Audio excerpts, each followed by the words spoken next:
Apa kami harus memberi kurma ini? Apakah saya harus memberi kurma ini kepada yang lebih fakir dari saya? Fama baina ibnataiha ahla baitin ahwaja ilaihi minna. Dan tidak ada di dua tempat ini, dua sisi tempat ini, maksudnya di kota ini, satu keluarga yang lebih memerlukan kepada makanan ini melebihi kami. Apakah saya harus memberi kurma dalam satu keranjang ini kepada orang yang lebih fakir dari kami?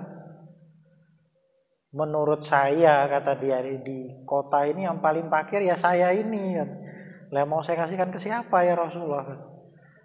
Mau ngaku ke paling kere di sini. Maka baginda Nabi, beliau tertawa sampai hatta badat, sampai terlihat anyabuhu, gigi taring beliau. Anyab, gigi taring ya. Sumakola, kemudian beliau bersabda, idhab fatimhu ahlaka, pulanglah dan berilah keluargamu makanan ini. Hadis yang diriwayatkan oleh As-Sab'ah, imam-imam hadis yang 7. Ini para ulama mengatakan dalil kalau orang itu dia ini sengaja pada siang Ramadan mengumpuli istrinya. Jadi dia ini sengaja. Nah, kalau tidak sengaja bagaimana? Kalau tidak sengaja, wah ini bisa sampai lupa, ini gimana ceritanya ini?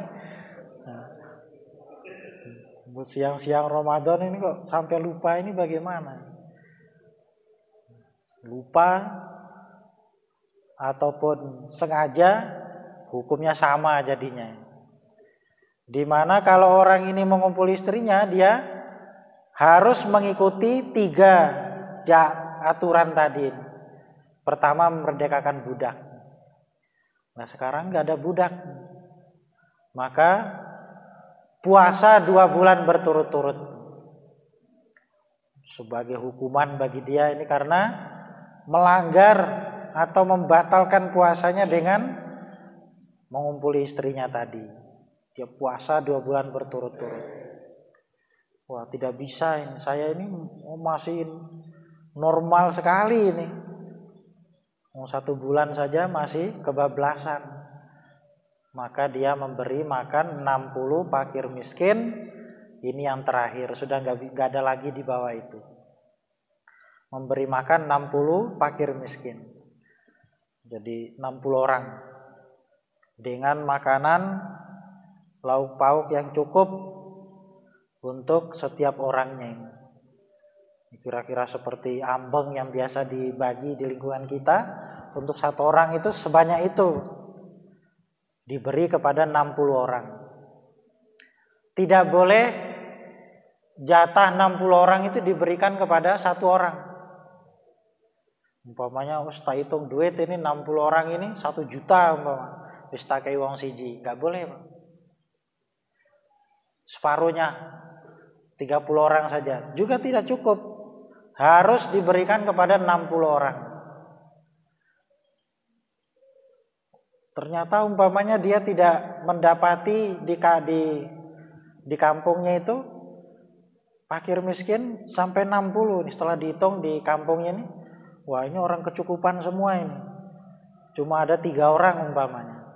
Maka 3 orang di kampungnya, 3 orang yang sisanya yang 57 dicari lagi di kampung-kampung tetangganya, kampung sebelah. Mungkin di RT lain, di RT lain, di RT lain, sampai dia memberi kepada 60 orang. Jadi tidak boleh diringkas kepada 1 orang atau kurang dari 60. Boleh langsung seketika itu semua dibagi hari itu, atau pokoknya ya temunya berapa, nanti dicari lagi, dikasih lagi, begitu sampai 60 orang. Pokoknya 60 ini sudah nggak bisa ditawar ini. Ini sudah ketentuan dalam agama, karena dia ini tadi membatalkan puasanya dengan mengumpuli istrinya tadi. Lah ini berlaku untuk si suami apa untuk suami istri? Ini kan kalau namanya tadi mengumpuli itu kan istrinya dikumpuli, dia juga. Nah, ini yang ini ketentuan ini berlaku untuk satu keluarga itu, suami istri. Jadi 60 fakir miskin ya untuk suaminya ya juga untuk istrinya. Jadi bukan suaminya ini 60 nanti istrinya juga sama 60 seperti itu, tidak. Seperti itu ya namanya memberatkan. Memberatkan. Ini maksudnya untuk suami istri berbarengan melaksanakannya ini. 60 fakir miskin ini diberi makanan tadi.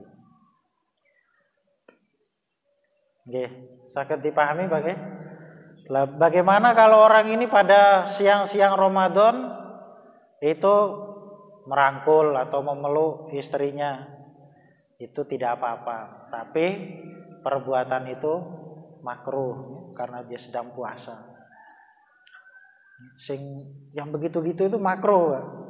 Makanya kalau bulan puasa itu ada kesunahan i'tikaf.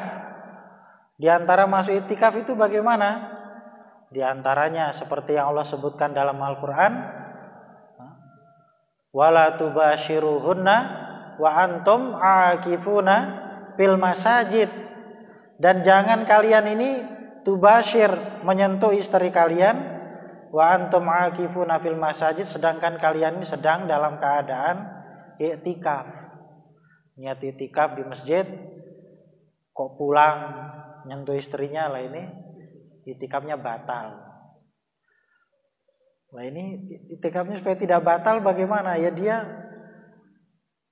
di masjid begitu, tidak ketemu dengan istrinya dulu supaya betul-betul fokus melaksanakan ibadah pada bulan suci Ramadan, terutama puasa itu. Seperti dalam hadis ini juga diterangkan, di mana yang mulia baginda Nabi pada siang Ramadan beliau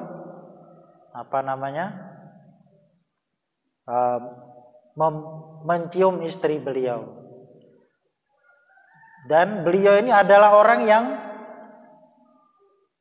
bisa menguasai palingnya orang yang bisa menguasai dirinya, baginda Nabi.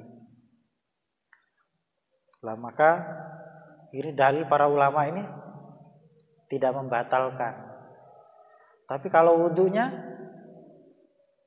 menurut Imam Syafi'i ini batal. Lah itu baginda Nabi jelas hadisnya itu kan.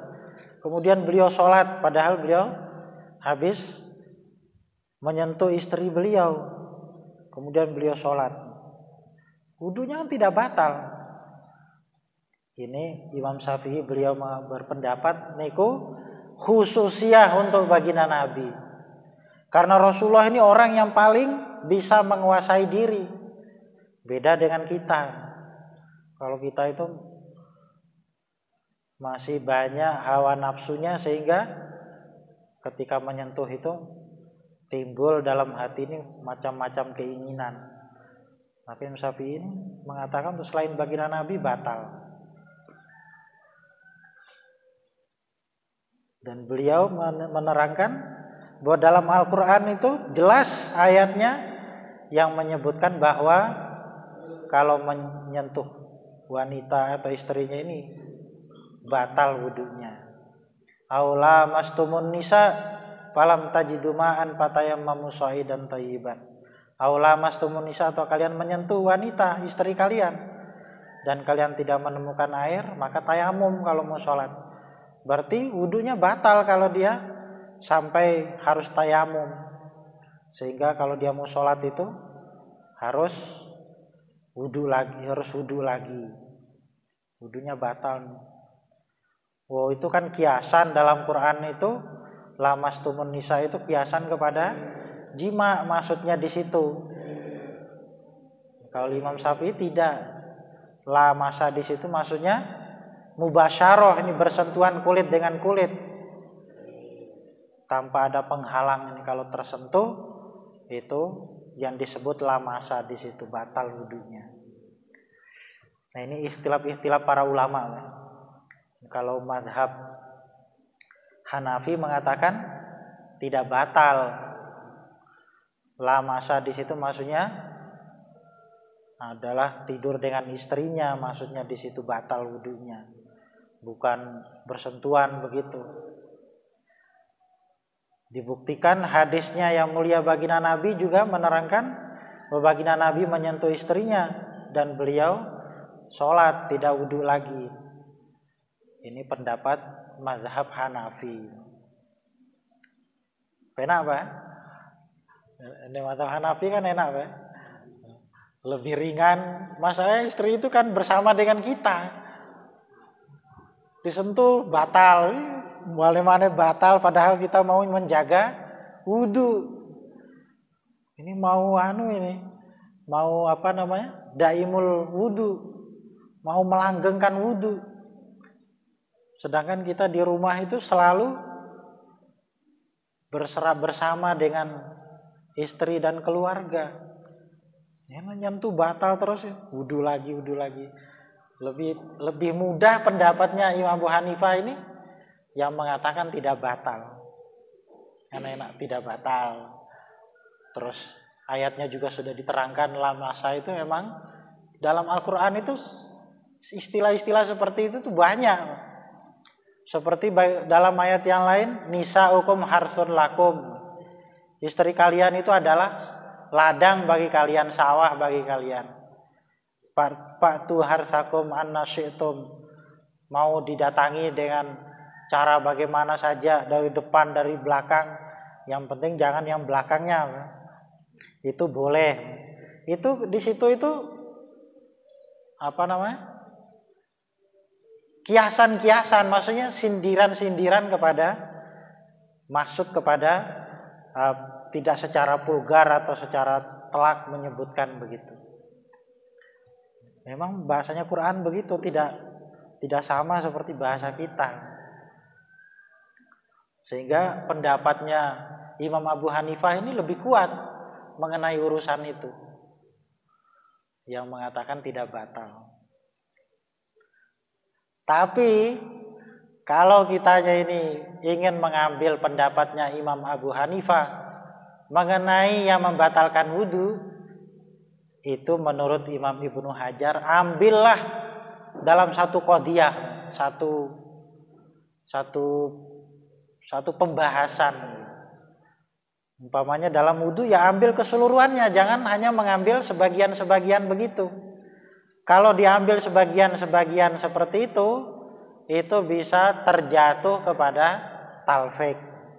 Talfik itu maksudnya mengambil perkara-perkara yang sesuai dengan keinginan dia, dengan kemudahan-kemudahan yang dia inginkan, sehingga menghasilkan suatu aturan, yang aturan itu tidak ada satu mazhab pun yang mengatakan itu sah dalam pendapat mereka. Umpama dalam wudu tadi ini, Imam Abu Hanifah beliau mengatakan batal wudu kalau orang yang Imam Syafi'i mengatakan batal wudunya orang yang menyentuh istrinya. Kalau Imam Abu Hanifah tidak. Tapi kalau Imam Syafi'i mengatakan tidak batal wudunya orang yang memakan makanan. Dia setelah wudu dia makan makanan, itu wudunya tidak batal. Tapi Imam Abu Hanifah beliau berpendapat batal wudunya orang yang memakan makanan yang tersentuh dengan api. Nah, ini makanan yang kita makan kan semuanya tersentuh api. Bahkan minuman yang kita minum itu juga banyak yang tersentuh api. Minum teh hangat itu kan airnya dipanaskan. Kopi juga sama. Kemudian nasi yang kita makan ya dimasak dengan api. Belum lagi ikan atau daging dan sebagainya. Gak bisa kita makan mentah-mentah, ini harus dimasak dulu. Sehingga kalau kita makan, Imam Abu Hanifah mengatakan batal wudunya orang yang memakan makanan yang tersentuh dengan api. Lah kalau kita ini mengambil pendapat yang menyentuh istri, tadi ini tidak batal, maka pelajarilah pendapat Imam Abu Hanifah. Imam Abu Hanifah yang mengenai perkara-perkara yang membatalkan wudu dan cara berwudunya beliau serta cara sholatnya yang sah menurut beliau. Sehingga kita ini tidak mengambil satu aturan dalam agama hanya diambil sebagian-sebagian menurut kemauan kita. Umpamanya kita sholat dengan pendapat yang mengatakan bahwa wudunya orang yang menyentuh istrinya tidak batal.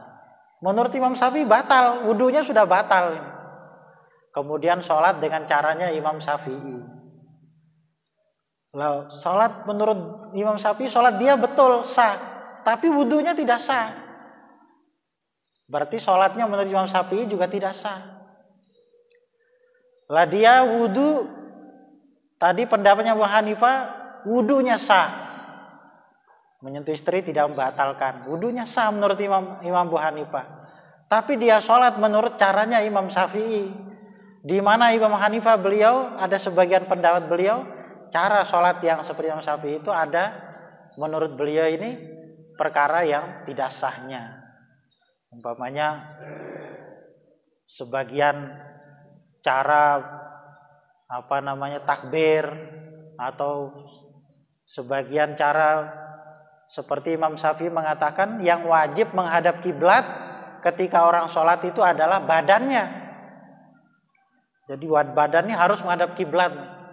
Adapun kepala itu tidak apa-apa menoleh ke kiri atau ke kanan ini, karena mungkin kepalanya pegel atau bagaimana ditolehkan ke kiri kanan. Menurut Imam Syafi'i ini tidak batal, asalkan tidak lebih dari 3 kali menggerak-gerakkannya. Tapi kalau Imam Abu Hanifah mengatakan yang harus mustaqbil kiblah itu adalah wajahnya. Inni wajjahtu wajahiyya, wajahnya dihadapkan ke arah kiblat. Walaupun badannya ini miring dari kiblat itu tidak apa-apa menurut Imam Abu Hanifah. Lah dia sholat badannya menghadap kiblat tapi wajahnya tidak, noleh umpamanya. Ini menurut Imam Abu Hanifah sholat dia ini tidak sah, walaupun wudunya sah. Lah ini yang dimaksud ini, kalau mau mengambil satu hukum, ambillah secara utuh dalam satu qadiyah itu, supaya kita ini tidak jatuh dalam talfek tadi, meremeh-remehkan agama, dipilih-pilih hukum yang sesuai dengan mau dia sendiri. Nah ini maksudnya, sakit dipahami nih nggih? Cuma sayanya nerangkannya itu nggak bisa banyak, karena saya sendiri nggak paham mengenai mazhab selain mazhab Syafi'i. Kalau saya paham mengenai mazhab Imam Abu Hanifah, mungkin bisa kita beberapa hal itu bisa dibandingkan begitu. Yang menurut Imam Syafi'i ini sah, tapi Imam Abu Hanifah mengatakan tidak sah. Jadi dia ini sholat yang menurut Imam Syafi'i tidak sah sholat dia ini, karena wudunya tadi tidak sah, dia menyentuh istrinya. Menurut Imam Abu Hanifah wudunya sah, tapi sholatnya tidak sah karena dia menoleh tadi dalam sholatnya. Jadinya dua imam besar ini dalam mazhab mereka ini, sholat dia ini nggak ada yang sah ini, karena salah satunya itu sudah ada yang batal menurut pendapat mereka. Lah ini tidak boleh kita ngambil, saya ambil yang ini sesuai dengan mau saya, nanti sholatnya saya ambil begini. Nah ini namanya mengambil sebagian-sebagian menurut pendapat dia, sehingga menghasilkan satu pendapat di mana pendapatnya para mazahib itu tidak ada yang berpendapat seperti itu.